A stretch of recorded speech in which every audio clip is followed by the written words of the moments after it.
میں گاؤں کا سرپنچ تھا۔ ایک دن میرے پاس ایک لڑکا اپنا مقدمہ لے کر آیا۔ وہ بولا، سرپنچ جی، میں فلاں عورت کا بیٹا ہوں، مگر اس نے مجھے اپنا بیٹا ماننے سے انکار کر دیا ہے۔ آپ خدا را مجھے میری ماں سے ملا دیں۔ میں اس کی بات سن کر بڑا حیران ہوا اور اس لڑکے کے کہنے پر اس عورت کو اپنے ڈیرے پر بلا لیا۔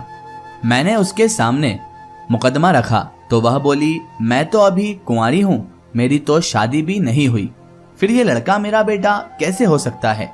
اس عورت نے میرے سامنے گواہ بھی پیش کر دیے تھے، جبکہ لڑکا کوئی ثبوت پیش کرنے کے قابل بھی نہیں رہا تھا، کیونکہ اس کے پاس کوئی ثبوت تھا ہی نہیں، اور وہ بس اتنا ہی کہہ رہا تھا کہ یہی میری ماں ہے، لیکن یہ مجھے قبول نہیں کر رہی ہیں۔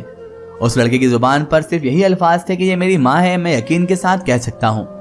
میں نے جو ہی فیصلہ سنایا تو وہ عورت میرے قدموں میں گر پڑی اور بولی،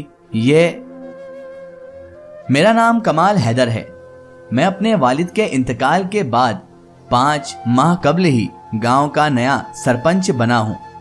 مجھے زمینوں کی اتنی سمجھ بوجھ نہیں تھی اور نہ ہی میں نے کبھی ان معاملات پر دھیان دیا تھا۔ مجھے لگتا تھا کہ میرا باپ سدا میرے سر پر سلامت رہے گا، مگر انہیں ظالم موت نے اپنی گرفت میں لے لیا تھا۔ میں ڈیرے میں بیٹھا زمینی کاغذات کا مطالبہ کر رہا تھا اور خود کو کوس رہا تھا کہ میں نے کیوں خود کو ان معاملات سے دور رکھا۔ کاش والد کی حیات میں ہی یہ سب سیکھ چکا ہوتا۔ اتنی دیر میں میرا ایک ملازم میرے پاس آیا اور بولا، چودھری صاحب، آپ سے ایک لڑکا ملنے آیا ہے، وہ کہتا ہے کہ آپ سے ملنا بہت ضروری ہے، اگر آپ سے وہ نہ ملا تو بہت غلط ہو جائے گا اس کے ساتھ، اور وہ انصاف چاہتا ہے، وہ چاہتا ہے کہ اس کا حق اسے مل جائے۔ میں تو چونک گیا ملازم کی بات سن کر، اور میں نے اس سے بولا، ہاں اس لڑکے کو لے آؤ، ہم اس کا مقدمہ ضرور سنیں گے۔ میں نے اتنا کہہ کر ملازم کو حکم دے دیا اور وہ لڑکا ملازم کے ساتھ اندر آ گیا۔ وہ لڑکا دبلا پتلا سا، مجھ سے 4-5 برس ہی چھوٹا ہوگا۔ میں نے اسے بیٹھنے کا اشارہ کیا تو وہ بولا، چودھری صاحب، آج میں آپ کے پاس اپنا مقدمہ لے کر آیا ہوں، کیونکہ مجھے علم ہوا ہے کہ آپ اس گاؤں کے نئے سرپنچ ہیں اور آپ انصاف پسند بھی ہیں۔ آپ میرے ساتھ انصاف ضرور کریں گے اور میں نے آپ کی بڑی تعریفیں سنی ہے۔ میں نے اس لڑکے کی بات سن کر سر ہلا دیا اور بولا، کہو کیا کہنا چاہتے ہو اے شخص، تم کیا مقدمہ ہے تمہارا اور کس کے خلاف ہے؟ وہ لڑکا بڑا مسترف سا لگ رہا تھا، عجیب سا لگ رہا تھا، لگ ہی نہیں رہا تھا کہ وہ کوئی مقدمہ کرنے کے قابل ہے، کیونکہ وہ بہت ہی سادگی والا اور سیدھا سادہ لڑکا دکھ رہا تھا۔ بار بار اپنے چہرے پر آئے ہوئے پسینے کو وہ صاف کر رہا تھا۔ شاید کسی سوچ میں وہ بہت زیادہ گم تھا، شاید کسی چیز نے اسے بہت زیادہ پریشان کر رکھا تھا، کوئی چیز تھی جو اندر اندر اسے کھائے جا رہی تھی۔ بہرحال شاید وہ سوچ رہا تھا کہ مجھ سے یہ بات کرے یا نہ کرے۔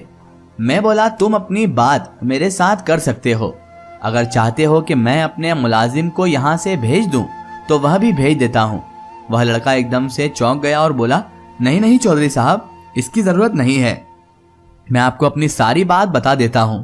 میرا نام اسماعیل ہے، میرے باپ جنید احمد آپ کے والد کا مزارع تھے، وہ آپ کے ساتھ والے گاؤں میں موجود زمینوں میں ہل چلایا کرتے تھے۔ وہ جو زمینیں تھی وہ خطرناک تصور کی جاتی تھی، کیونکہ اس پر اس گاؤں کے چودھری سے حق شبہ کیا ہوا تھا۔ ایک دن میرا باپ چودھری کے درندوں کی بھیٹ چڑھ کر انتقال کر گیا۔ میری والدہ کو جب یہ معلوم ہوا کہ وہ بیوہ ہو چکی ہے تو اس نے مجھے میری دادی کی گود میں ڈالا اور خود اپنے آبائی گاؤں میں واپس آ گئی۔ میرے ددیال والوں نے میری والدہ سے بہت بار رابطہ کیا، مگر وہ کسی صورت مجھے اپنانے کو تیار نہ ہوئی۔ میں تب بچہ تھا، اب بڑا ہو چکا ہوں، اس لیے چاہتا ہوں کہ مجھے میری والدہ اپنا لے، میری والدہ مجھے اپنا بیٹا مان لے اور وہ میری ہمیشہ کے لیے میرے ساتھ رہنے کے لیے میرے ساتھ چلے۔ اسی سلسلے میں میں آپ کے پاس آیا ہوں۔ میں تو اس لڑکے کی بات بڑی غور سے سن رہا تھا۔ آگے وہ کہنے لگا، اسی سلسلے میں نے اپنی ماں سے جب ملاقات کی تو انہوں نے مجھے سرے سے اپنا بیٹا تسلیم کرنے سے ہی انکار کر دیا۔ انہوں نے کہہ دیا کہ تم میرے بیٹے ہو ہی نہیں، تم کون ہو میں نہیں جانتی تمہیں۔ میں نے کئی بار ان کی منت سماجت کی تو انہوں نے مجھے اپنے محلے داروں سے پٹوایا کہ یہ لڑکا پاگل ہے اور میں اسے تنگ کرتا ہوں۔ میری ماں نے جب میرے ساتھ ایسا کیا تو میرا دل ٹوٹ گیا، کیونکہ وہ میری والدہ تھی اور مجھے پہچاننے سے انکار کر رہی تھی۔ اس دن سے میں جب بھی اس محلے میں جانے کی کوشش کرتا ہوں تو محلے دار ڈنڈے پکڑ کر میرے پیچھے لگ جاتے ہیں۔ وہاں جانا اب خطرے سے خالی نہیں ہے، اسی لیے میں یہ مقدمہ گاؤں کے سرپنچ کے پاس لے کر آ گیا ہوں۔ اب آپ میری ماں کو ادھر بلائیں اور اس سے دو ٹک بات کریں۔ میں تو اس نوجوان کی بات سن کر ہی دنگ رہ گیا تھا۔ کیا کوئی ماں ایسا بھی کر سکتی ہے؟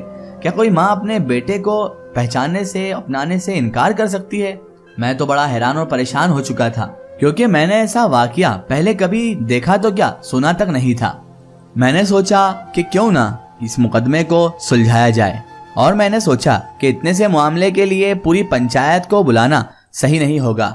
پوری پنچایت کیا بلانی ہے، پھر گھر کا ہی مسئلہ ہے، میں تم تنہائی میں کسی نہ کسی نتیجے پر پہنچ ہی جائیں گے۔ میں نے اپنے ملازم کو بھیجا کر وہ نرگس بی بی کو یہاں لے کر آنے کا حکم دے دیا۔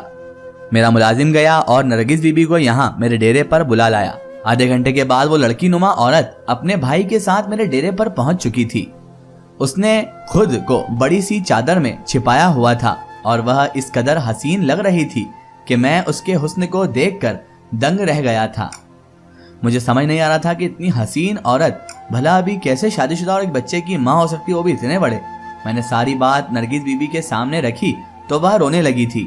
وہ بولی، سرپنچ جی، یہ لڑکا پچھلے کئی سالوں سے میرے پیچھے پڑا ہوا ہے اور اس بات کا اصرار کر رہا ہے کہ میں اسے اپنی اولاد کے طور پر قبول کر لوں۔ میں کیسے ایک جوان جہان لڑکے کو اپنا بیٹا بنا کر اپنے گھر پر رکھ لوں؟ چلو اگر یہ ننھا بچہ ہوتا تو تب بھی میں اس پر ترس کھا کر اسے اپنے ساتھ رکھ لیتی۔ اب تو یہ ناممکن ہے، جبکہ میں بھی جوان ہوں اور یہ بھی جوان ہے۔ میں بولا، نرگس بی بی، تو کیا تم یہ کہنا چاہتی ہو کہ یہ لڑکا تمہارا بیٹا نہیں ہے؟ وہ بولی، سرپنچ جی، آپ بھی کمال کرتے ہیں، یہ لڑکا میرا بیٹا کیسے ہو سکتا ہے جبکہ میں ابھی تک کنواری ہوں؟ میری شادی تو کیا ابھی تک منگنی بھی نہیں ہوئی ہے، تو پھر یہ لڑکا میرا بیٹا کیسے ہو سکتا ہے؟ میں بولا، نرگس بی بی، تمہیں کیا لگتا ہے کہ یہ لڑکا تم سے کیوں اقرار کرنا چاہتا ہے کہ تم اسے اپنا بیٹا قبول کر لو، اس کی ماں بن جاؤ؟ وہ بولی، یہ لڑکا یتیم ہے، شاید اسے اس کی وراثت سے حصہ نہیں ملا، جب ہی میری دولت ہتھیانے کے لیے اوچھے ہتھ کنڈے آزما رہا ہے۔ دراصل میں کروڑوں کی زمین کی مالکن ہوں۔ میں نے نرگس بی بی کے تمام جو جوابات تھے انہیں نوٹ کر لیے تھے۔ میں بولا، اسماعیل، اب تم بتاؤ، کیا یہ عورت سچ کہہ رہی ہے؟ تم یہ سب صرف جائیداد کے لیے ہی کر رہے ہو کیا؟ اسماعیل بولا، سرپنچ جی، جائیداد حاصل کرنے کے اور بھی بہت سے طریقے ہیں، تو پھر میں اس عورت کو اپنی امی ثابت کر کے ہی کیوں جائیداد لوں گا؟ میں بولا، تم کیوں چاہتے ہو کہ یہ عورت تمہیں اپنی اولاد مان لے؟ اسماعیل بولا، اس کا ایک سٹوری ہم دیکھیں گے اس کے اگلے پارٹ میں۔